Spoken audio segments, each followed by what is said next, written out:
Alam ko kasi napakaabala ho nito. Si Attorney Harry Roque, salamat attorney. Si Radyo Man Lourdes, good afternoon, good morning. Diyan sa Europa. Magandang araw po dyan sa Pilipinas. Magandang araw sa iyo, ang aking kabayan na si Lourdes. Kumusta ka ngayon, attorney? Okay naman, nabubuhay pa rin at lumalaban pa rin. Attorney, to make it clear, no? Ano ba yung nasa likod nitong kaso ho sa inyong mag-asawa? Well, yan po talaga ay kabahagi ng panggigipit at panunupil sa mga kritiko ng administrasyon nito, no? Alam niyo naman, kinasuhan ako ng non-bailable human trafficking maski walang nagre-reklamo laban sa akin. Kinasuhan ako ng incitement to sedition dahil dun sa di umano pulboronic video na nagpapakita na bangag ang presidente na pinatunayan naman ang sarili niyang kapatid. Binabato ako na ako daw ay land grabber at ngayon naman ako daw ay isang tax evader. So makikita natin po talaga no, na talagang nais na mabigyan ako ng asylum nitong administrasyon nito dahil lahat ng kaso na sinasampan nila na wala namang basihan ay patunay ng panggigipit. Oo, pero attorney, kayo po'y nasa abroad. May bearing ho ba yung kaso na yan? Well, di ko nga alam kung paano nila papatunayan na ako ay nabigyan ng service. No? Alam nyo kasi bago magkaroon ng kaso, kinakailangan mabigyan man lang ng due process. So, ang aking nasagot lang ay yung sa human trafficking, pero lahat ng ibang kaso na sinasampan nila, inasasampan nila sa korte na wala naman akong pagkakataon para sumagot. No? Yung incitement to sedition at iba mga kaso, wala po yung preliminary investigation dahil hindi ako nabigyan ng abiso na magkakaroon ng preliminary investigation. Sabi niyo ho, ito po'y panggigipit sa inyo. So ano po ang plano po ninyo, attorney? Kasi hindi na lamang po kayo. Dinamay na po si Mamayla, yung inyo pong may bahay.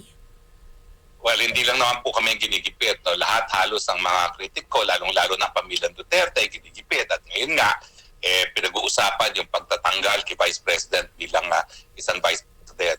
So kapag ako'y talagang nag-iisip na grabe na ang aking kapalaran, iniisip ko na lang kung ano nangyari sa aking presidente na nakakulong ngayon, si Inday Sara na pilit na pinatatanggal at ang dami-dami ring kasong sinasampa. At syempre, iba pang mga tao na naging biktima rin ng pagigipit. At ang pinagdadasal ko na lang, sana ang taong bayan, dahil sila naman ang may desisyon kung magtatagal pa itong administrasyon na ito o hindi, ay gumising na. Gamitin ang kanilang kapangyarihan na paalisin ang isang administrasyon na wala na talagang silbi sa pangnasyonal na interes. Kumusta na ho ang inyo pong asylum sa bansa kung nasaan po kayo, attorney? Well, nakabinbin pa po yan. No? Alam niyo po kasi talagang asylum is confidential. Ako, kaya ko lang naman isinapubliko, sinabi rin sa akin ni Vice President ng mga panahon na kakakidnap pa lang kita Tatay Digong na kinakailangan anunin ko yan para maintindihan ng tao kung bakit kami magkasama magtatapos ang 6 na taon na hindi ako nakita sa publiko. Pero hanggang dyan na lang po masasabi ko at sinasabi ko po ito dahil meron na namang mga bali-balita na nag-asylum daw si Zaldico at pinatawag pa mga ambasador para hingin ang pagbabalik ni Zaldico. Wala po kayong impormasyong makukuha dahil ang asylum po is highly confidential, lalong-lalo na sa mga European countries dahil ito namang po karapatan ng asylum, nagbuga po yan sa karanasan ng mga Europeans nung panahon ng pangalawang pandaigdigang digmaan. Ano ba ang totoo? Kasi attorney, ito yung lumalabas sa Pilipinas. Parang tama si Attorney Roque. Yung sinabi ang hindi naman talaga nahuli o inaresto etong si Zaldico. At ano ba ang nalalaman ho talaga ninyo, attorney? Well, ako, dahil ako yung nagbibigay ng advice kay Zaldico, hindi ko pa pwedeng sa publiko kung anong usapan namin. Pero itong mga ginawa ko, kaya ako nagsalita na fake news ang presidente. Ako mismo ay tumawag sa Immigration Police ng Prague nung nabalita na naaresto siya sa Prague. Kumpirmado ng police, wala doon si Zaldico, hindi siya naaresto. Pinatawag ko yung isa pang Pilipinong abogado at pinapunta ko pa doon sa Brno, yung second largest city, para tanongin ang Immigration Police kung nahuli doon si Zaldico. Kumpirmado, hindi. Kukuha ko ng abogado at tumawag siya sa prosecutor. Doon, may mga nalaman kaming impormasyon, pero ang impormasyon ay hindi nga naaresto si Zaldico. So ano pang sasabihin ko kung hindi fake news si Presidente? At dahil si Zaldico naman po ang nagkumpirma sa ilang mga miyembro ng media na akong tinawagan niyang kauna-unahan, kukumpirmahan ko po na kaya nga nagkaroon ako ng pangalawang kumpirmasyon na fake news ang sinasabi ng Presidente kasi nakausap ko ng personal si Zaldico at sinabi niya hindi siya nahuli. Ano po ang nangyari? Inaresto, hinuli? Ano bang, attorney, in a legal point of view, ano bang pinagkaiba ng hinulit na aresto? Well, wala po talagang pagkakaiba yan, no? Ang totoo niyan, napahiya ang presidente. Nagsalita dahil walang katotohanan na kanyang sinasabi.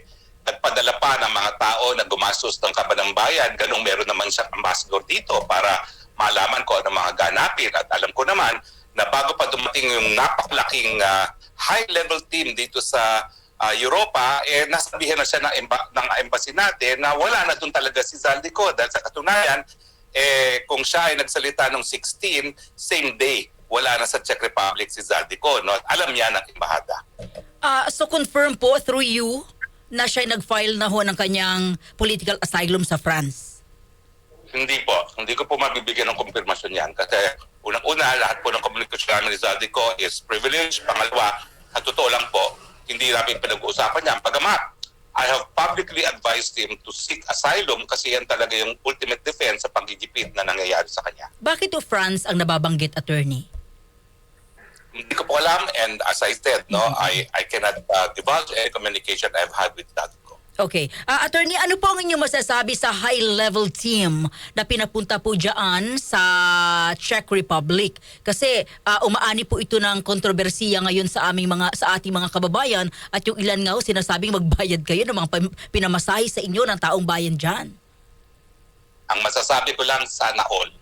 Ang ginawa po nila, namasyal lang talaga sila sa napakagandang syudad ng Prague. Mayroong mga larawan, nagdasal dun sa Santo Niño de Prague at siyempre lahat ng Pilipino yan ang unang-unang pupuntahan pag nagpunta ng Prague.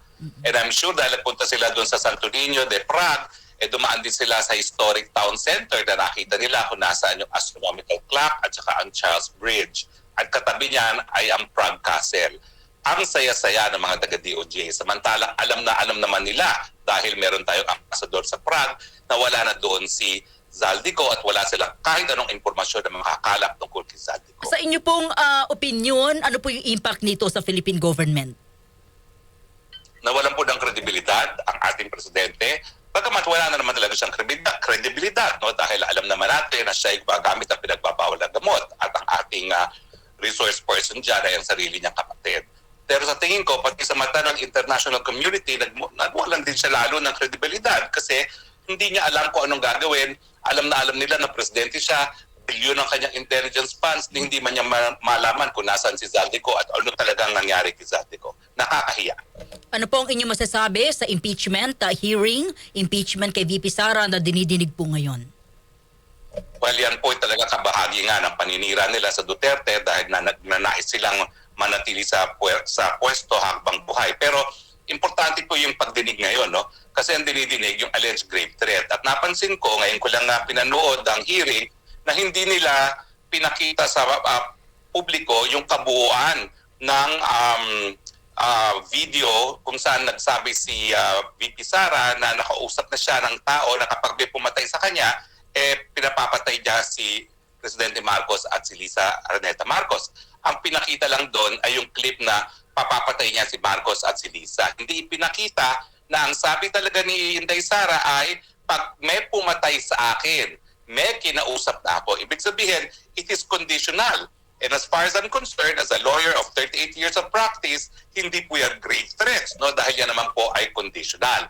Ang tanong, bakit hindi nila ipinakita ang buong relevant video? Now, may personal na kaalaman po ako dito dahil sa aking Facebook page po nangyari itong broadcast nito.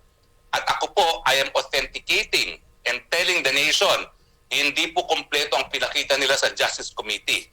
And I am the only person who can authenticate this dahil sa aking webpage po yan nangyari. Oh, pero sabi ho ng NBI kanina, I think napanood na rin po ninyo, meron na raw po silang lead sa kinausap para ipapatay etong ilang opisyal kasama yung Pangulo at yung kanyang may bahay. Miski may na sila, ang problema hindi naman utos patayin. Ang utos is, pag may pumatay sa akin, patayin. Bakit? Meron na bang pumatay kay Inday Sara Duterte? Di wala pa rin banta sa buhay ng presidente at ng kanyang may bahay. Attorney, ano pong inaasahan po niyo sa impeachment? Ma-i-impeach ba si VP? Well, alam mo kasi nanggaling din ako dyan sa House of Teams. Opo. Alam ko karamihan dyan, mga mukhang kwarta. So ako, hindi ako nagdududa na makakakuha sila ng 1/3 vote. Pero ako naman, naniniwala ako dahil ang mga senador ay mayroong mandato galing sa buong Pilipinas na mas malawak ang kanilang paningin at alam nila na ang susunod na presidente is Inday Sara Duterte, kaya tingin ko yan ay magiging patas na pagdinig sa Senado. Okay, ano po ang reaction po ninyo sa mga ibinulgar ni Ginoong Romualdez kaugnay sa korupsyon sa ating bansa lately? Alam mo, Lourdes, sa totoo lang, hindi ko mapapatawad yung Romualdez na yan. Kasi yung pagigipit na ginawa sa akin ng Huwag Committee na binaboy ang aking pagkatao at pinagbintangan ako ng mga krimen na wala naman kahit anong complainant, yan ay pag-uutos mismo ni Romualdez. Gayunpaman, bagamat si Zaldico na ang ating whistleblower na nagsasabi na arkitekto ng korupsyon sa Pilipinas ay ang presidente mismo, syempre, yung kanyang mga pwedeng masabi ay sususugan dito, i-corroborate, no? Hahaya ko na lang sa hukuman kung sino bibigyan nila ng immunity dahil ang pagiging state witness later on ay nakadepende kung sino ang most guilty. Sigurado naman ako na si Ferdinand Marcos Jr. will not testify against himself. So ang hukuman, pipili na lang sino ang less guilt sa kanilang dalawa, Romualdez or Zaldico. Pero naniniwala ho ba kayo nilaglag niya si PBBM?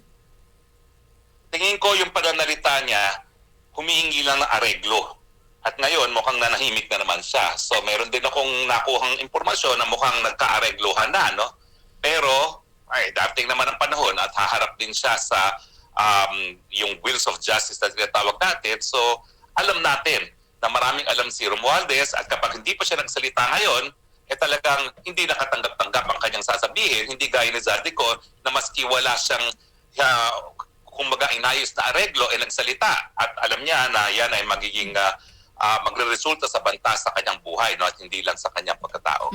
Attorney, maraming salamat sa iyo. Mag-ingat ka dyan. Magandang hapon or magandang umaga. Mabuhay ka po. Thank you. Maraming salamat po. Magandang araw po. DZ